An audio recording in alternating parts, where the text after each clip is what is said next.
बच्चों, I am Rashmi your maths teacher. तो अभी हमने देखा था कि हमारा जो एग्जाम है उसका नया पैटर्न हमारे सामने आ गया। सीबीएसई ने अभी 2022 एग्जाम के लिए हमारे पास एक नया पैटर्न हमें दिखाया है, जिसमें हमारे एग्जाम जो है वो 2 पार्ट्स में होंगे, टर्म 1 में और टर्म 2 में।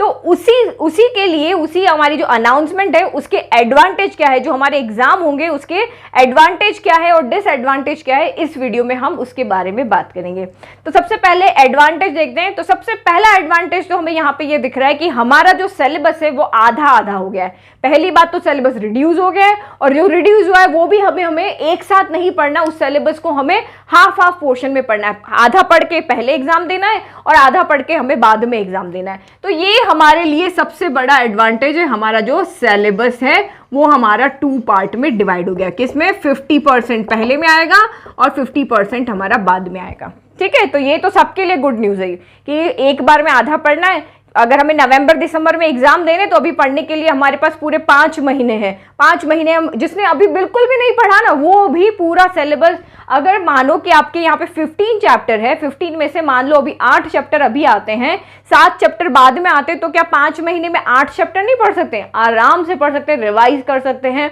रिमेनिंग जो आपका टर्म 2 है उसके लिए हमें बाद में 3 से 4 महीने मिलेंगे, तो वहां भी हम अच्छे से पढ़ाई कर लेंगे।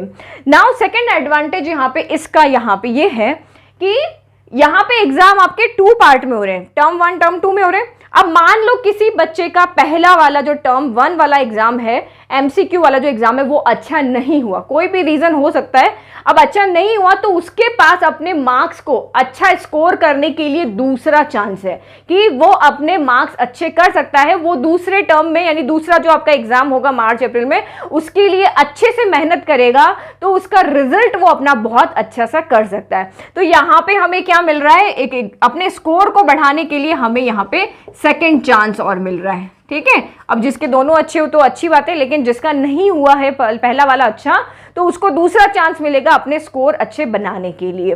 फिर एक और चीज आप यहाँ पे देखो, मैं टर्म 1 की बात करती हूँ।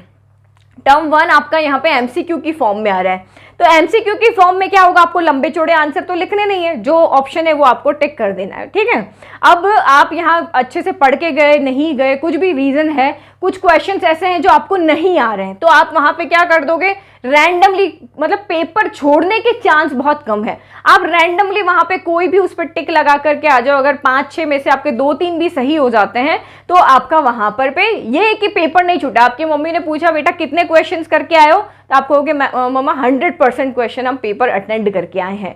तो यहाँ पे आपके, क्योंकि मोस्टली क्या होता है कि जब हमारा सब्जेक्टिव पेपर आता है तो उसमें हम जल्दी करने की कोशिश करते हैं, लेकिन फिर भी बहुत से बच्चों का पेपर छूट जाता है। लेकिन इस वाले पेपर में, एमसीक्यू टर्म 1 वाले पेपर में, किसी भी बच्चे का पेपर नहीं छूटेगा।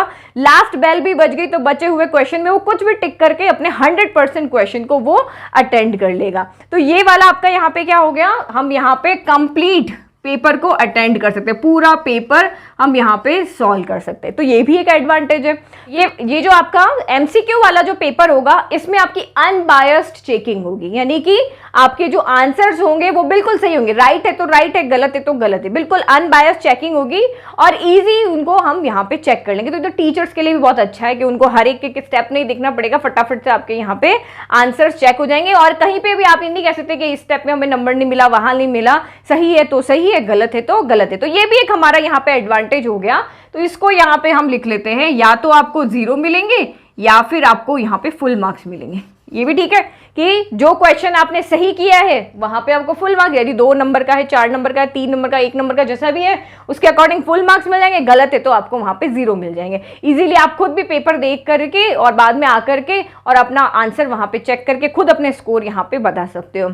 अब हम यहाँ पे कुछ डिसएडवांटेज की बात करते हैं। ये तो हमारे हो गए एडवांटेज, और भी एडवांटेज यहाँ पे हो सकते हैं, मुझे जो समझ में आया वो मैंने यहाँ पे बता दिया। तो अब हम यहाँ पे डिसएडवांटेज की अगर मैं बात करती हूँ, तो देखो आपका पेपर, आप सोच रहे हो कि सिंपल आएगा, एमसीक्यू होगा, सिंपल क्वेश्चंस आएंगे, तो ऐसा नहीं होगा। आपका पेपर यहाँ पे टफ बन सकता है। आपको सीधे के सीधे क्वेश्चन नहीं पूछेंगे, आपको कुछ न कुछ यहाँ पे, क्योंकि पहले से ही आपको कह दिया कि आपके केस बेस्ड क्वेश्चंस होंगे, दूसरे टाइप के क्वेश्चंस होंगे, तो वो क्वेश्चंस की आपको क्या अच्छे से प्रैक्टिस करनी पड़ेगी। उन क्वेश्चंस की आप प्रैक्टिस करोगे तभी आप एग्जाम में अच्छे से क्वेश्चंस को कर पाओगे, क्योंकि अब क्वेश्चन कितने आएंगे वो हमें नहीं पता, लेकिन हमें ये पता है 90 मिनट में हमें उन क्वेश्चंस को सॉल्व करना है। तो एक तो आपके पास ये डिसएडवांटेज है कि आपके पास उन क्वेश्चंस को सॉल्व करने के लिए एक तो लेस टाइम है। टाइम क्या है आपके पास? लेस है। अगर टर्म 2 की बात करें तो वहां भी आपको 2 आर ही दिए हैं। अब पेपर आने पे हम, या सैंपल पेपर जब हमारे सामने आएंगे तब हम देखेंगे कि ये चीज हमारे लिए एडवांटेज होती है, डिसएडवांटेज होती है। तो मेरे अकॉर्डिंग अगर आप एमसीक्यू भी आते हैं तो उसमें बच्चे सबसे ज्यादा कंफ्यूज होते हैं, क्योंकि अगर सीधा आपको क्वेश्चन पूछा है तो नहीं आता है, फिर भी आप 2-3 स्टेप लिख के आते हो, आपको मार्क्स मिल जाते हैं। लेकिन यहाँ आपको सॉल्व करने के लिए कहीं फंस गए, कहीं अटक गए तो वो चीज हो जाएगी। तो ये मैं मानती हूँ कि डिसएडवांटेज है कि आपका पेपर के सॉल्व करने के लिए आपके पास लेस टाइम है। फिर दूसरा मैंने कहा आपका पेपर यहाँ पे टफ भी आ सकता है, ट्रिकी क्वेश्चंस हो सकते हैं। ये रेशियो रख सकते हैं कि 60% ईजी होगा, 40% आपका टफ होगा। सारे क्वेश्चंस तो सिंपल नहीं देंगे, अभी तक आज तक नहीं आए। तो मे बी आपका पेपर अगर एमसीक्यू बेस्ड है तो आपका पेपर यहाँ पे टफ आ सकता है। आपको यहाँ पर इन डेप्थ वाले क्वेश्चंस भी पूछ सकते हैं, तो आपको अपनी प्रैक्टिस भी इन्हीं टर्म 1 टर्म 2 के अकॉर्डिंग यहाँ पे करनी है। अब दूसरी एक और बात जो लगभग मैं मानती हूँ 80% बच्चों के साथ में है कि एग्जाम का जो प्रेशर होता है वो नहीं झेल पाते हैं। बहुत से बच्चे पैनिक रहते हैं कि हमारा सिलेबस नहीं हुआ, वो नहीं हुआ, आता हुआ भी वो यही बात करते रहते हैं कि एग्जाम का एक डर उनमें अलग से ही होता है। तो अभी तक जो हमारा एग्जाम था एक बार हो रहा था, एक ही बार आपको प्रेशर झेलना था, हो गया, खत्म हो गया। लेकिन अब आपका यहाँ पे क्या होगा, 2 बार एग्जाम हो रहा है, तो आपके सर पे 2 बार प्रेशर है कि अभी एग्जाम हो गया, अब इसके बाद 3 महीने बाद फिर से एग्जाम है। तो ये एक प्रेशर जो आपके सामने क्रिएट होता है एग्जाम का, बोर्ड एग्जाम का, तो वो भी आपके लिए क्या है यहाँ पर डिसएडवांटेज है। ओके, तो ये हमने यहाँ पे लिख दिया 3rd पॉइंट। अब टर्म 1 की अगर बात करते हैं तो आपको अपना पेपर किसके अकॉर्डिंग पढ़ना है? एमसीक्यू के अकॉर्डिंग। लेकिन आपकी जो बुक है वहां पे क्वेश्चन से आपके सब्जेक्टिव के अकॉर्डिंग, मतलब अभी तक जो आपके पेपर आते रहे थे उसके अकॉर्डिंग थे। अब उसमें एमसीक्यूज आते भी थे तो बहुत सिंपल आते थे, इतने कोई टफ नहीं आते थे कि सिंपल उसमें से क्वेश्चन आते थे। मोस्टली बच्चे उसमें से 10 में से 9-8 तो पूरे सॉल्व कर ही लेते थे।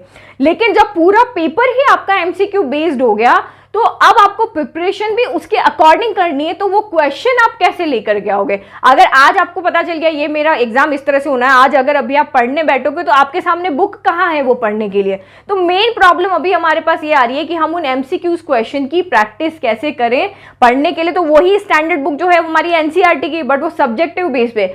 अब इसके लिए आपको बहुत डीप में पढ़ना पड़ेगा, एक चीज आपको अच्छे से पढ़नी पड़ेगी। तो ये चीज यहाँ पे इसमें ये एमसीक्यू वाले क्वेश्चन है, ये भी आपके साथ थोड़े डिसएडवांटेज हो सकते हैं क्योंकि पूरा पेपर आपका एमसीक्यू के बेस पे।